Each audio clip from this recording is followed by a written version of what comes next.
యావత్ తెలంగాణ ప్రజలందరూ కూడా మరి మొన్న మనం అనుకున్నట్టు బూతుల వాన ఆగి ప్రచార హోరు ఆగి ఎన్నికల యొక్క రిజల్ట్స్ కూడా వచ్చి కొంత తెరిపినబడ్డటువంటి సందర్భాన్ని మనందరం కూడా గమనిస్తూ ఉన్నాం.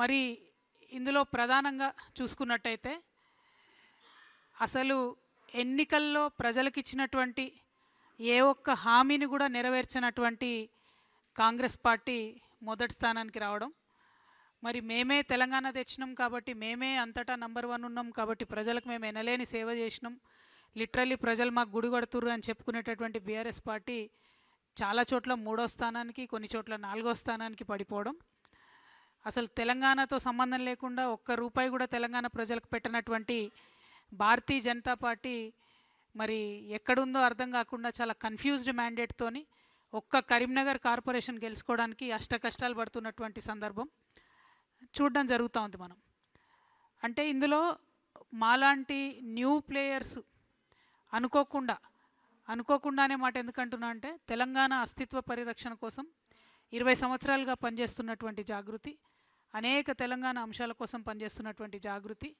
మేము ఇప్పటికే రాజకీయ పార్టీగా మారబోతూ ఉన్నాం, ఒక కొత్త రాజకీయ శక్తి ఈ రాష్ట్రంలో రాబోతుందని ప్రకటించి ఉన్నాం. ఆ ప్రకటనతో ఉత్తేజితులైనటువంటి అనేక మంది మా కార్యకర్తలు పోటీ చేస్తామనేటటువంటి ఒత్తిడి మా మీద తేవడంతో చివరి నిమిషంలో మేము ఆల్ ఇండియా ఫార్వర్డ్ బ్లాక్ అన్న వాళ్ళతో కలిసి మరి ఎన్నికల్లో పోటీ చేయడం జరిగింది.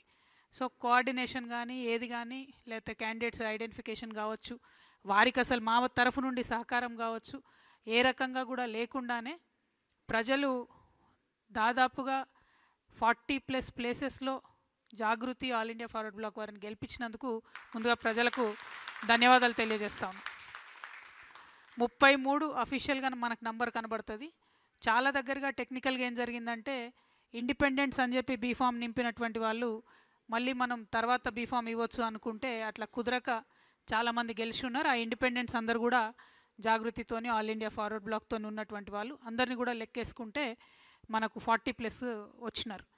అదేవిధంగా ఒక మున్సిపాలిటీ వడ్డేపల్లి మున్సిపాలిటీలో క్లియర్ మ్యాండేట్ వచ్చినా కూడా వెంటనే కాంగ్రెస్ పార్టీ అదేవిధంగా అనేక ఇతర పార్టీలు కలిసి ప్రలోభాలకు గురి చేయడం, మరి ఆ రిజల్ట్ రేపు ఎట్లా అవుతుందో తెలియదు, ఆ చైర్మన్ ఏ పార్టీ అన్నట్టు ఎట్లా వస్తుందో కూడా తెలియదు కాబట్టి దాని గురించి నేను మాట్లాడట్లేదు.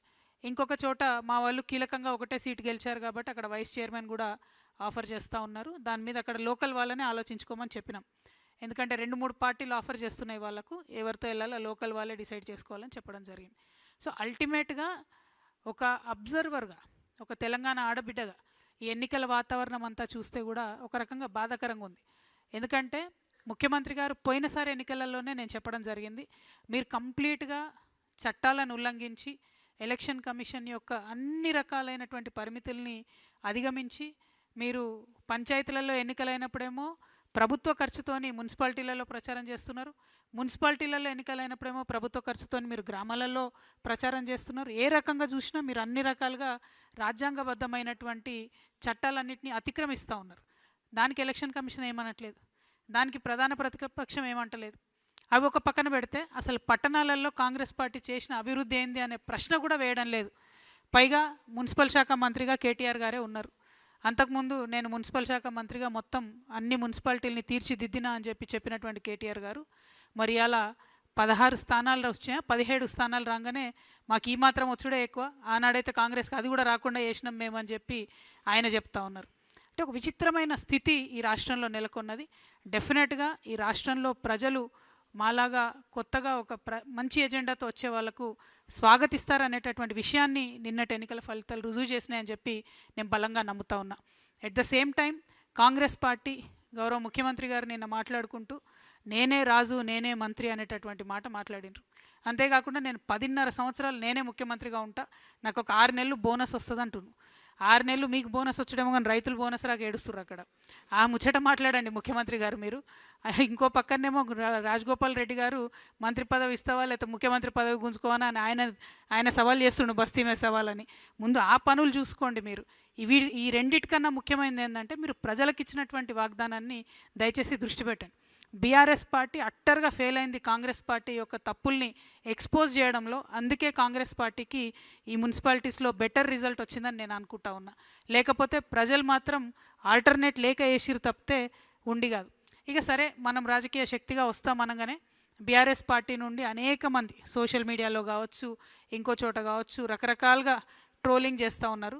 వాళ్ళందరికీ నేను ఒకటే మాట చెప్తా ఉన్నా, ఎట్ సిర్ఫ్ ట్రేలర్ है, పిక్చర్ బాకీ है. So so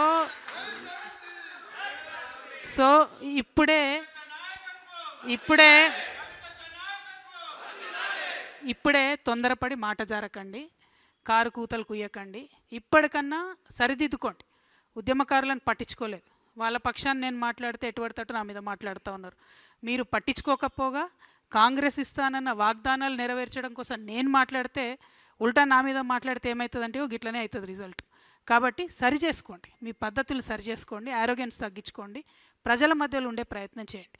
at the same time Congress పార్టీని కూడా మేము డిమాండ్ చేస్తూ ఉన్నాం, ఏవైతే హామీలు మీరు ఇచ్చారో అవి నెరవేర్చడానికి మీకు ఒక అసెంబ్లీ వస్తూ ఉంది. ఇప్పుడు అసెంబ్లీ పెడతా ఉన్నారు, బడ్జెట్ సెషన్. అందులో అన్నీ కూడా మీరు హామీలు నెరవేర్చాలని చెప్పి నేను కోరుతా ఉన్నాను.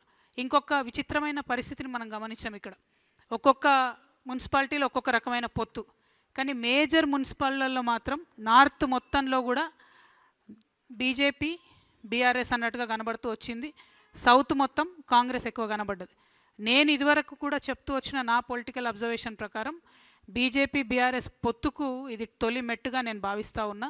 మరి ఇక్కడ నుంచి ఎట్లయితుంది ఏంది అన్నది అబ్జర్వ్ చేస్తూ ఉండాలి, కానీ తొలి మెట్టుగా నేను భావిస్తూ ఉన్నా.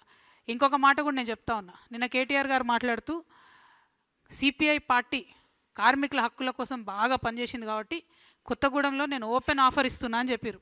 అంటే బీఆర్ఎస్ పార్టీ ఎంత దుస్థితికొచ్చిందంటే, మనం ఇదివరకు సిపిఐ సిపిఎం పార్టీని తోక పార్టీ అనేది బీఆర్ఎస్ వాళ్ళు, అంటే ఇప్పుడు ఆ తోక పార్టీకి తోకగా మారిపోయింది బీఆర్ఎస్ పార్టీ. వాళ్ళు అడగనే లేదు, వీళ్ళే ఓపెన్ ఆఫర్ ఇచ్చి మేమే ఇస్తాం పొత్తు అని చెప్తారు. కానీ ఇక్కడ నాకున్న అభ్యంతరం ఏంటంటే, సిపిఐ పార్టీకి సంబంధించి ఏఐటియుసి వాళ్ళు సింగరేణిలో అన్ని హక్కులను కూడా పొడగొట్టిరు. కార్మికులకు ఉన్నాయి, ఒకటి కాదు రెండు కాదు, లెక్క పెడితే ఒక 20 హక్కులు కార్మికులకు ఉన్నాయి, పోగొట్టిరు వాళ్ళు. మొన్న నైని కుంభకోణం జరిగితే వాళ్ళు ఒక్క మాట కూడా మాట్లాడలేదు. వాళ్ళతో వీళ్ళు పొత్తు పెట్టుకుంటా అంటారు. ఇంకొక మాట, ఇదే సిపిఐ సాంబశివరావు గారు అసెంబ్లీలో నిలబడి కాళేశ్వరం విషయంలో కేసీఆర్ గారిని బీఆర్ఎస్ పార్టీని ఎన్ని మాటలు అన్నారో కేటీఆర్ గారు ఒకసారి చూడాలి. చూసినాక కూడా పొత్తు ఓపెన్ ఆఫర్ అంటే మరి ఆయన చేసిన ఆరోపణలన్నిటికీ బీఆర్ఎస్ పార్టీ ఒప్పుకున్నట్టు అవుతుంది. ఒకవేళ లోకల్గా ఎక్కడన్నా వాళ్ళది వాళ్ళు సరి చేసుకోవడం వేరు, కానీ బీఆర్ఎస్ యాజ్ ఎ పాలసీ సిపిఐతో మేము పొత్తు పెట్టుకుంటున్నాం, అది కూడా కార్మికుల హక్కుల కోసం అంటే మాత్రం ఇది నయవంచన. ఎందుకంటే సిపిఐ పార్టీ కంప్లీట్గా కాంగ్రెస్తో మిలాఖత్ అయి ఉన్నది. ఈ 2 ఏళ్ళుగా వాళ్ళతో ఉన్నారు. మెడికల్ బోర్డు ఒక్కరోజు కూడా పెట్టలేదు సింగరేణిలో. సిపిఐ మాట్లాడదు, బీఆర్ఎస్ మాట్లాడదు. మళ్ళీ మాట్లాడితే జాగృతి మాట్లాడాలి, లేకపోతే హెచ్ఎంఎస్ రియాజ్ అన్న మాట్లాడాలి. అంటే కార్మికుల హక్కులు వాళ్ళకి అవసరం ఉన్నప్పుడు మాట్లాడరు, కానీ మీకు పొత్తులు వచ్చినప్పుడు ఒక కవరింగ్ లెక్క, ఒక షీల్డ్ లెక్క మాత్రం కార్మికుల హక్కులు అని మాట్లాడుకుంటే కార్మికులు నమ్మరు. సింగరేణిలో కూడా ఎన్నికలు వస్తున్నాయి, దాంట్లో కూడా జాగృతి హెచ్ఎంఎస్ పొత్తు ఉంటుంది. అప్పుడు కూడా మా యొక్క ఏదైతే కార్మికులకు మనం చేసినటువంటి అంశాలు ఉన్నాయో కార్మికుల దయతోని మా పవర్ ఏందో కూడా చూపించే ప్రయత్నం చేస్తామని తెలియజేస్తూ 2 మినిట్ మే ఖతం అయ్యేది. ఇక్కడ ఒక మాట, ఏ పార్టీలో ఎవరు అభ్యర్థులుగా ఉన్నా ఏం చేసినా ఈ మొత్తం ఎలక్షన్ ద్వారా నాకు అనిపించింది మాత్రం ఒకటే, గెలిచినటువంటి అభ్యర్థులు మాత్రం రేపటి తెలంగాణకు నాయకత్వం వహించేవాళ్ళు, పట్టణాలలో వారి యొక్క పట్టణాల అభివృద్ధికి తోడ్పడేవాళ్ళు. కాబట్టి దయచేసి గెలిచిన తర్వాత పట్టించుకోండి, గల్లీలను మొరీలను పట్టించుకోండి, లైట్లను పట్టించుకోండి, ఏమైనా ఇబ్బందులు ఉంటే చూసుకోండి. ఆ పార్టీల మాయల పడి మీరు ప్రజాసేవ మరొకండి. ఎందుకంటే నేను ఎలక్షన్ ముందు కూడా అపీల్ చేయడం జరిగింది, యువ మిత్రులు మీరు ఎక్స్పెరిమెంట్ చేయదలుచుకుంటే మున్సిపాలిటీస్ కానీ రేపు రాబోయే జెడ్పీటీసీ ఎంపీటీసీలు కానీ మంచి ఎంట్రీ. మీకు పాలిటిక్స్ అంటే ఏంది, ఒక ఫామ్ నింపడం దగ్గర నుంచి మొదలు పెడితే పోటీ చేస్తే ఎవరు ఎన్ని రకాలుగా ఇబ్బంది పెడతారు, ఎవరు ఎన్ని రకాలుగా డిమాండ్స్ ముందట పెడతారు అనే విషయం తెలిస్తేనే పాలిటిక్స్లో రాటు తేలొచ్చు. కాబట్టి ఆ ప్రయత్నం చేయవలసిందిగా మళ్ళొకసారి నేను యువమిత్రులు కోరుతా ఉన్నాను. కౌంటింగ్ రిపీటెడ్గా మళ్ళీ చేయించడం. మంచిర్యాల్లో ఒక 2-3 చోట్ల ముందు ఏఎఫ్బి వాళ్ళు గెలిచినారని చెప్పి ప్రకటన వచ్చిన తర్వాత కూడా లేదు మళ్ళీ రీకౌంటింగ్ అని చెప్పి 5 ఓట్లు తక్కువ ఉన్నాయి, 2 ఓట్లు తక్కువ ఉన్నాయని మళ్ళీ కాంగ్రెస్ పక్షాన చేసిండ్రు. కరీంనగర్లో కూడా అట్లే చేసిండ్రు. గోదావరి కనులు అట్లా చేశారంటే చాలా చోట్ల అధికార పార్టీ దుర్వినియోగానికి పాల్పడడం కూడా ప్రజల దృష్టిలో ఉండాలని చెప్తా ఉన్నాం. బట్ ఎనీవే అన్నీ జరిగి 18th తర్వాత చైర్మన్లు అన్నీ ఎన్నికవుతారు. అల్టిమేట్గా నేను మళ్ళీ కోరేది ఒకటే, గెలిచింది ప్రజలే, గెలిపించుకున్నటువంటి అభ్యర్థుల్ని పని వేయించుకోవాల్సింది కూడా దయచేసి ప్రజలే అని తెలియజేస్తూ ఈ మంచి అవకాశాన్ని ఇచ్చినటువంటి ప్రజలకు మళ్ళీ ఒకసారి ధన్యవాదాలు, మీడియా మిత్రులకు ధన్యవాదాలు. జై తెలంగాణ, జై జాగృతి.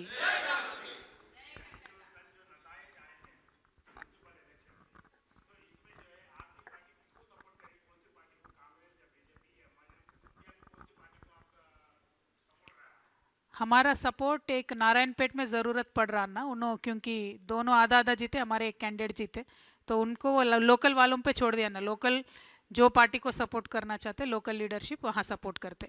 और बाकी जहाँ हम लोग जीते वहाँ पे एक फुल म्यूनसिपैलिटी जीते, वो सारे लोगों को डरा के कांग्रेस वाले लेके गए. देखेंगे कैसे होता, 18 तारीख तक क्या होता देखेंगे. और हर जगह जहाँ 4, 5, 3, 2 जीते, जहाँ ज़रूरत पड़ी हमारे लोकल टीम्स वो डिसीजन लेते, हम यूनिवर्सल डिसीजन नहीं लेते, क्योंकि ये पूरा फ्रैक्चर्ड मैंडेट है. पूरे तेलंगाना में आधा अधूरा मैंडेट दिया जनता ने, तो क्योंकि उनको किसी भी पार्टी के ऊपर भरपूर भरोसा नहीं है, ये बात तो पता चल रहा है. तो हम भी यही बोलना चाहते हैं आवाम से कि आने वाले दिनों में तेलंगाना जागृति, all India forward block, HMS, हम सब लोग मिलके एक नया दौर शुरू करेंगे, एक नए तरीके के सियासत इस स्टेट में दिखाएंगे. हमें जैसा आपने इस इलेक्शन में खड़ा किया, मजबूत किया, आगे चल के भी आपका सपोर्ट हम मांगते हैं. Thank you. जय तेलंगाना.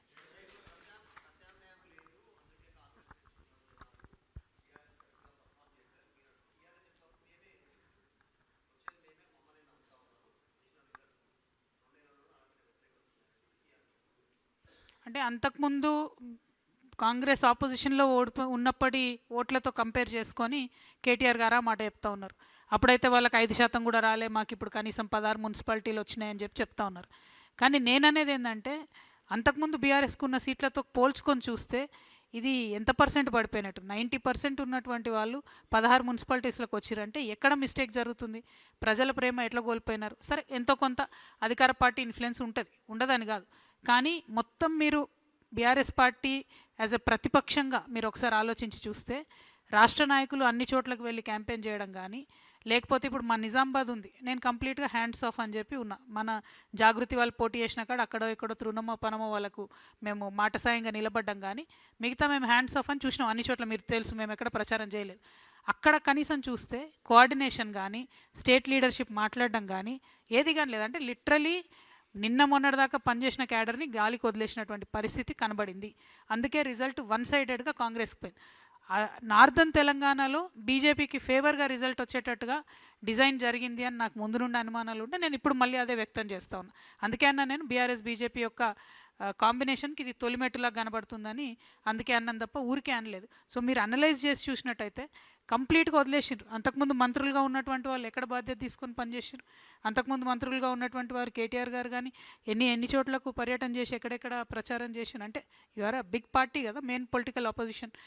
అన్ని పక్కన పెడితే అసలు కాంగ్రెస్ ఫెయిల్యూర్ని ఎక్స్పోజ్ చేయలేదు కాబట్టి కాంగ్రెస్ సీఎం గారు ఎక్కడికి వెళ్ళి అబద్ధాలు చెప్పినా కూడా చెల్లుబాటు అయింది. అందుకే వారికి ఎక్కువ ఓట్లు వచ్చినాయి. వారు ఎక్కడ పనిచేశారు? మహిళలకు 2500 ఇవ్వలేదు, పిల్లలకు ఉద్యోగాలు ఇవ్వలేదు, పెన్షన్లు పెంచుతామన్నారు, అది పెంచలేదు. దాని మీద ఎక్కడ పోరాటం చేస్తుంది ప్రధాన ప్రతిపక్షం? ఆ విషయం ప్రజల్ని గమనించవలసిందిగా కోరుతున్నాను. Thank you. జై తెలంగాణ, జై జాగృతి.